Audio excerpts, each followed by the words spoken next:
मैं इतना mock test दे चुका हूँ, इतने सारे एग्जाम्स दे चुका हूँ, इसीलिए ये प्रैक्टिकल अप्रोच और ये सारे जो परिस्थितियाँ आती है एग्जामिनेशन हॉल में बैठने के टाइम, ये सारी चीज़ें मैं इसीलिए बता पा रहा हूँ क्योंकि मैं उस चीज़ में घुस चुका हूँ, उस चीज़ में रह चुका हूँ, उस चीज़ में ऑलरेडी मेरे को पता है कि क्या डिफिकल्टीज इंसान फेस करता है। इसलिए आप सभी को हमेशा मैं आपको मोटिवेट करता हूँ कि आप इन सब चीज़ों में मत पढ़ो, जो बनता है बनाओ, नहीं बनता छोड़ दो।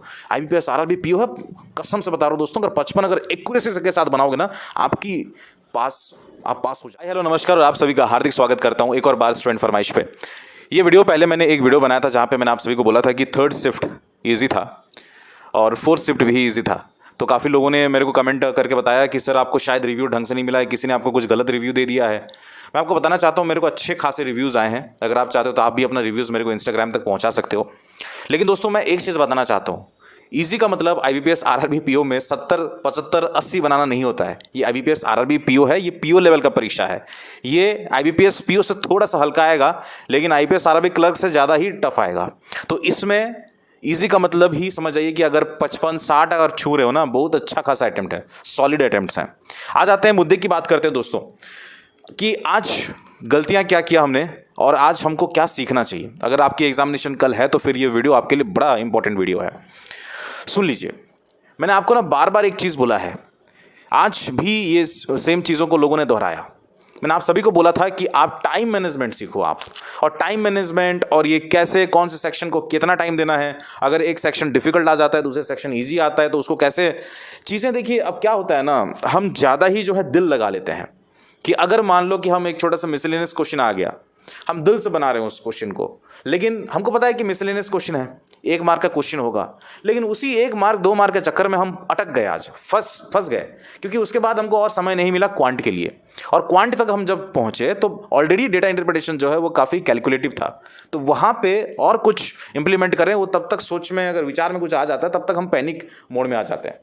मैं एक चीज़ बताना चाहता हूँ, ये IBPS RRB PO हो, IBPS RRB क्लर्क हो, एक चीज़ जो काफ़ी इंपॉर्टेंट मेरे को लगता है वो है लास्ट 5 मिनट। लास्ट 5 मिनट क्यों? क्योंकि ये वही समय होता है दोस्तों, आपको भी पता है कि मैं भी जब मॉक टेस्ट देता था या जब एग्जामिनेशन हॉल में बैठता था ना, ये लास्ट के 5 मिनट ना मैं डिसाइड नहीं कर पाता था कि भाई लास्ट, मतलब टाइमर मेरे को दिखता था कि 2 मिनट से कम समय है, 3 मिनट से कम समय है, टाइमर जो है वो काउंटडाउन शुरू हो चुका है। मेरे पास क्वेश्चंस भी पड़े हैं कि कौन से क्वेश्चंस को मेरे को करना है, मैंने मार्क फॉर रिव्यू और नेक्स्ट भी कर दिया है, लेकिन वो 3-4 मिनट में डिसाइड ही नहीं कर पाता था दोस्तों कि कौन सा डेटा इंटरप्रिटेशन को स्टार्ट करूं, कौन से पजल को स्टार्ट करूं जो बचा कुचा था, या कौन से क्वेश्चन को शुरू करूं। और किसी में जाता था नहीं बनता था तो 1 मिनट वहां पे बर्बाद, एक और मिनट एक और क्वेश्चन में चले जाता था, 1 मिनट वहां पे बर्बाद, और 5 मिनट ऐसे ही फालतू का चले जाता था और लास्ट में कोई क्वेश्चन नहीं बनता था। लास्ट में वो 5 मिनट में अगर कोई 5 मार्क भी ला सकता था वो भी गए। तो ये सारी चीज़ें जो है वो आपको ना आगे चल के दिक्कत करेगा। तो इसलिए ये सारी चीज़ें जो है मॉक टेस्ट आप जितना दोगे, जितना प्रैक्टिस करोगे वही अच्छा होता है।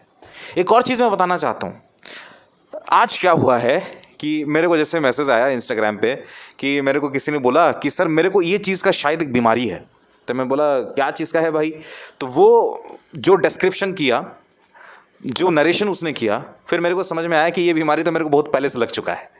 वो ये है दोस्तों, मेरे को आज याद आता है कि 3 साल 4 साल पहले जब एग्जामिनेशंस का दौर मैं अपने टाइम पे देता था, उस टाइम पे क्या होता था हम सुनिए।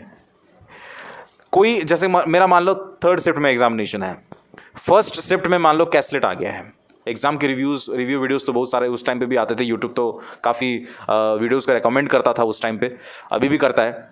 तो अगर कैसलेट आ गया है तो मैं उसी कैसलेट के क्वेश्चन को 2 बार 3 बार, उसी क्वेश्चन को, मैं डेटा को भी इधर उधर नहीं करता था, उसी क्वेश्चन को 1 बार 2 बार 3 बार 4 बार प्रैक्टिस करता था। और जब मैं 3rd शिफ्ट में घुसता था तो एक भी कैसलेट के क्वेश्चंस नहीं आते थे। तब मेरे को लगता था कि फिजूल का मैंने अपना एनर्जी वेस्ट करा, और चीज़ों जो हैं अब वहाँ पे जाके माइंड वॉश आउट हो जाती है, उसके बाद अलग ही कोई चीज़ होता है, समझ में नहीं आता है। ये सेम चीज़ हम लोग करते हैं। जब मैं आप सभी को बोलता हूं कि मेमोरी बेस्ड क्वेश्चंस पेपर लगाओ, इसका मतलब ये होता है कि एग्जाम से ठीक 12 घंटे पहले नहीं, एग्जाम के 7 दिन पहले से ही शुरुआत कर लेना चाहिए मेमोरी बेस्ड क्वेश्चन, उससे अंदाजा होता है। लेकिन वही क्वेश्चन आके उसी एग्जाम में गिरेगा वो उसका मायना नहीं होता। लोग क्या कर रहे हैं, मैं आपको बताना चाहता हूँ, अच्छी बात है कि अगर आप प्रैक्टिस करना चाहते हो तो मेमोरी बेस्ड को लगा सकते हो, आज लगा सकते हो अगर कल आपकी एग्जाम है, लेकिन वही क्वेश्चन आएगा करके उसको 2 बार 4 बार प्रैक्टिस करने की कोई ज़रूरत नहीं है। डोंट वेस्ट योर एनर्जी, आप अपनी एनर्जी को बर्बाद मत करो उसी चीज़ में। एक और चीज़ मैं बताना चाहता हूँ, IBPS RRB PO जो है आप सोच जाइए कि एक साल में एक बार एग्जाम होता है, लेकिन सोचिए कि एक साल में 8 बार या 12 बार एग्जाम्स होता है। क्यों? बिकॉज हर शिफ्ट अपने में ही एक एग्जाम है। आपका शिफ्ट अलग है, सामने वाला का शिफ्ट अलग है। और आज जैसे मैंने आप सभी को बोला कि सेफ अटेम्प्ट जो है 50 से लेकर 55 जा सकता है, मैंने ओवरऑल एनालिसिस करा। लेकिन सेम चीज़ अगर आप सोच के जाते हो कि नहीं, आशीष भैया ने बोल दिया कि 55 तक अटेम्प्ट्स अगर हम करते हैं तो अच्छा होगा, तो कल आपका शिफ्ट मान लो काफ़ी ईजी आ रहा है, लेकिन आप 55 तक पहुंच गए, 32-33 मिनट हुआ है, 12 मिनट अभी भी बचा हुआ है, लगता नहीं हम आप कंप्लेसेंट हो गए, शालीनता, अब मैं आगे क्या हो गया, अब तो 55 हो गया, हम पास नहीं। आपके उस शिफ्ट में आपके टॉपर ने बहुत अच्छा खासा स्कोर करा होगा। अगर आपकी शिफ्ट इजी है तो आपके मार्क्स घटती है, और आपकी शिफ्ट अगर टफ है तो आपके मार्क्स बढ़ती है। ये है नॉर्मलाइजेशन का सिंपल सा फॉर्मूला। तो अगर आपकी शिफ्ट इजी आ रही है तो उसको मैक्सिमाइज करो, 55 पे सीमित मत हो जाओ। आपको लगता है तो सारे क्वेश्चंस को करो। आज सवेरे मैंने एक वीडियो बनाया था जहां पे मैंने आप सभी को बोला था कि pick and tick your answers. Same चीज आज है। आज हमने देखा कि दिन भर जो डेटा इंटरप्रिटेशन के जो क्वेश्चंस पूछे गए थे, काफ़ी लेंदी था, काफ़ी कैलकुलेटिव था। क्या है ना कि पूरा सॉल्व इंसान ने कर लिया, पूरा डेटा समझ लिया कि ये ग्राफ क्या चीज़ पे बता रहा है, पूरा टेबुलर डेटा है, पाई ग्राफ है, जो भी है इंसान ने समझ लिया। फर्स्ट क्वेश्चन करा बन गया, सेकंड क्वेश्चन करा बन गया, थर्ड क्वेश्चन नहीं बन रहा है, इंसान उसी में लटका हुआ है, थर्ड क्वेश्चन में ही लटका हुआ कि नहीं मैं इसको तो करूँगा क्योंकि मैं ऑलरेडी डेटा को समझ चुका हूँ।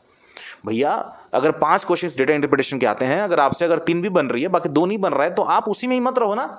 उस सब चीज़ों को आप मार्क फॉर रिव्यू नेक्स्ट करके आगे बढ़ो, क्योंकि हो सकता है कि 500 क्वेश्चन इजी ना है, 500 क्वेश्चन में 3 इजी है, बाकी 2 फंसाने वाला चीज़ है। आप उस एक क्वेश्चन के चक्कर में आपने 5 मिनट वेस्ट करा है, ये आपको समझ में आना चाहिए। तो ये सारी जो चीज़ें मैं बता रहा हूँ, ये रियल बेस्ड जो इंसान फेस करता है ना एग्जामिनेशन हॉल में।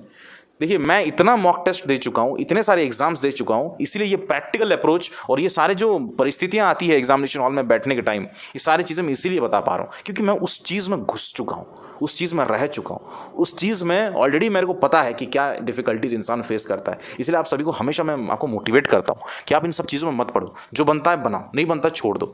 IBPS RRB PO है, कसम से बता रहा हूँ दोस्तों, अगर 55 अगर एक्यूरेसी के साथ बनाओगे ना, आपकी आप पास हो जाओगे आप। लेकिन पता नहीं क्या चीज़ को लेके लोग परेशान हैं कि 70 बनाना है, 75 बनाना है, 55 से भी खुश नहीं हो रहे हैं। भैया जी जो शिफ्ट जिस तरीके का आ रहा है उसी शिफ्ट को उसी तरीके से सम्मान करो, हो जाएगा। अगर आप मेरे को फॉलो करना चाहते हैं, इस चैनल को सब्सक्राइब करिए, लाइक करिए, शेयर करिए, इंस्टाग्राम पे आके मेरे को फॉलो करिए। इंस्टाग्राम पे क्यों बोलता हूँ? क्योंकि कुछ चीज़ें होती है, आप कमेंट बॉक्स में अगर आपको लगता है कि पब्लिकली आप पूछना चाहते हो पूछ सकते हो। इंस्टा पे आके आप मेरे से 1 to 1 की बातें करना चाहते हो कर सकते हो। मैं आप सभी से मुलाकात करता हूँ नेक्स्ट वाले वीडियो पे। कल सीधा मैं आप सभी के साथ रिव्यूज़ के बाद मिलूँगा और मतलब रिव्यू दूंगा हर शिफ्ट का। और मैं चाहता हूं कि आप लोग इस चैनल को सब्सक्राइब करें और दिन भर जो भी अपडेट्स आएगा मैं आप सभी को बताते रहूँगा। मिलता हूं नेक्स्ट वाले वीडियो पे, तब तक के लिए जय हिंद, जय भारत, शब्बा खैर, लव यू ऑल। अपनी सेहत का बिल्कुल ध्यान रखिएगा। नमस्कार।